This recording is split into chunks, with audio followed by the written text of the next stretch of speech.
আব্বু আমাদের দুই বোনের তো কিনে দিলে, তুমি কিছু কিনলে না তো? আব্বু মানুষ গেলে কিছু কিনা লাগে না। আপু আমার জামাটা খুব সুন্দর করে আপু। বৃষ্টির আম্মু, এই যে দেখো সব মার্কেট টার্গেট করে চলে গেছে।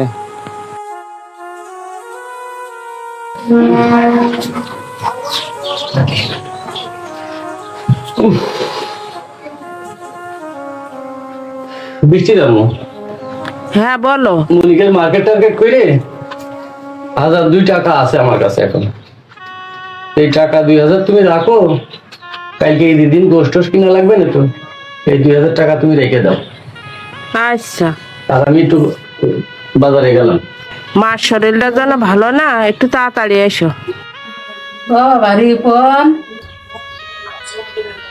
ও বাবা রিপন। ও মা, ডাকছো?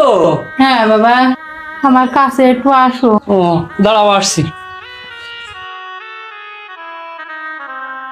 কি হচ্ছে মা? আমি যে মাজার ব্যথায় বললাম, আমার একটু ডাক্তারের কাছে নিয়ে চলো। ডাক্তারের কাছে যাবা? হ্যাঁ, আমি একটু ও মা, আমার কাছে তো টাকা পয়সার খুব টানাটানি চলছে, তারপরেও তোমার যখন কষ্ট হচ্ছে যাতে তো হবে। তা তো বুঝতেই পারছি বাবা, তো বুঝে আমি আর সহ্য করতে পারছি না। আচ্ছা তাহলে তুমি বসো, আমি একটা ভ্যান ডেকে নিয়ে আসি। কালকে ঈদ, আজকে নিয়ে যে যদি ভর্তি টর্তি করতে যা হয় হবে বাবা, আমার নিয়ে চল।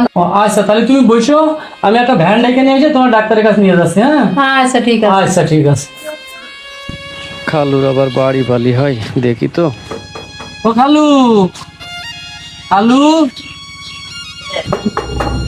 ও খালু, খালু বাড়ি আছেন? হ্যাঁ খালু, একটু বাইরে আসেন দিন। হ্যাঁ রিপন। ও রিপন, হ্যাঁ খালু। এই যে হুটোপাটা করে কি? খালু আপনার কাছে আসিলাম। হ্যাঁ, কি মনে করি? আপনি তো জানেন এবার আমি কুরবানি দিতে পারছি না, পারিনি। হ্যাঁ, এটা তো শুনি। হ্যাঁ, যে মা অসুস্থ, বেশি অসুস্থ থাকে, তার পিছনে টাকা পয়সা খরচ করতে যে কুরবানি করতে পারছি। একটু অভাব অভিযোগের মধ্যে চলছি।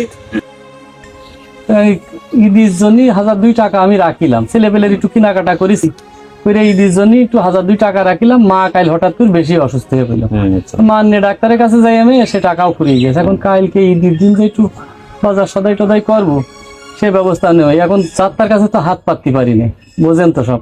তা তো। মনে করলাম যে আপনার কাছে যে যদি 1002 টাকার ব্যবস্থা হয়, তাহলে কালকে ছেলেপেলে একটু চলতে পারবেন। ও রিপন, আসলে তুমি আসছো আমার কাছে, আসলে কি বলবো, আমার যে টাকা ছিল মূলত আমি যে কুরবানির ভাগিতি হয়ে টাকা মূলত আমার কাছে শূন্য হয়ে গেছে। হ্যাঁ, তারপরে যে কটা টাকা ছিল তোমার মামু এসে থাবা মেরে নিয়ে গিয়েছে। আর তুমি যদি একটু আগে আসতে, হ্যাঁ, তাও তোমার মামুর না দিয়ে না হলে তোমার দিয়ে দিতাম টাকাটা। আচ্ছা ঠিক আছে খালু, তাহলে এখন যখন নেই আপনার কাছে, আমি একটু অন্য জায়গায় কোনো জায়গায় হাত মাত মেরে দেখি।